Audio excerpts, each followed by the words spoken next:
All right. All right. So before, is there anything else you want to add that you've said upstairs that you haven't said? The incident at the liquidation of the Kaka Ghetto. When it came to the liquidation, we worked for a group was named Kudla. Was like a repair place for all the belongings what they took from the Jewish families in Poland. They brought, brought it to Krakow, and we had to fix all the stuff that was sent to Germany. At the liquidation of the Krakow ghetto last day, a friend came to me and said, Leon, you know, my wife and my kid, they are still hiding in the attic. We have to get them out. I said, don't worry, we get them out there. We brought them down there, brought them to the warehouse. At this warehouse, I said, first the Germans walking around, you had to be careful. I said, let's do it. I took a closet, big closet, long closet, took the child, put it in the closet, closed it, put it on a wagon there, and I wheeled her out of the ghetto. Wheeled her out, the shop was outside of the ghetto. We wheeled her in there, and I didn't know what I'm going to do, where I'm going to hide her now. The Germans walking around. The last moment I thought I took her upstairs. It was a two-story building. We had furniture upstairs all over. I said, what am I going to do with this kid here? You know, hide her, put her in the stove. I didn't know at the moment. Eventually I just put her behind the door.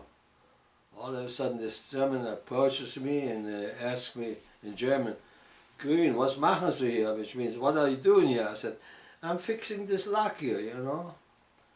So he said, I didn't mention anything. Later on, we took this kid out there, gave it to a Polish family, and she lived with the Polish family during the war.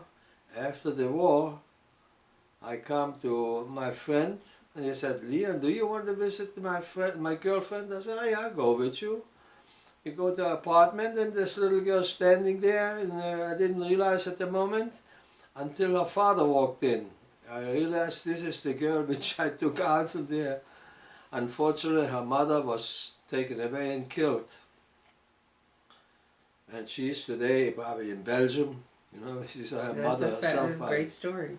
Yeah, so I had a lot of incidents even just right after, before the Now remember, what I'm looking for is after the Holocaust. I'm looking for after the Holocaust. Yeah. I mean, that was a wonderful story.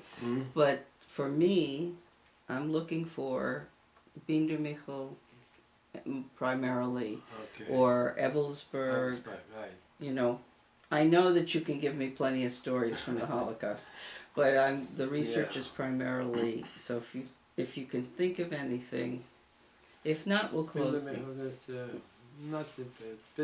Or your adventures traveling around with your friends. Yeah, we travel like others. I told you already, the war camps. But after the war, still, this was not from the Holocaust. I went after the war from the United States, went to Germany for war camp trials for people, you know, in the ghetto, which were for the SS men in the ghetto. We had big accidents, you know. It happens in the ghetto that one friend escaped from the ghetto, and there was another boy who saw it and did not report it.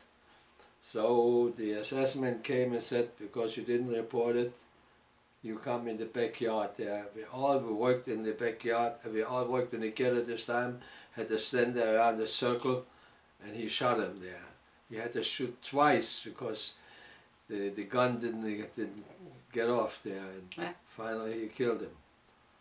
So that's why I went to the war camp trials to testify. And that's, you know, what year was this? This was, could be probably in 69. 69 probably, something like this, yeah. This was from the United States. Yeah, from the United States. Daddy was a witness in Dachau. Yeah, we went there. Okay, so I'm going to stop now. Okay. You've done enough, and I appreciate it. That's okay. Bravo.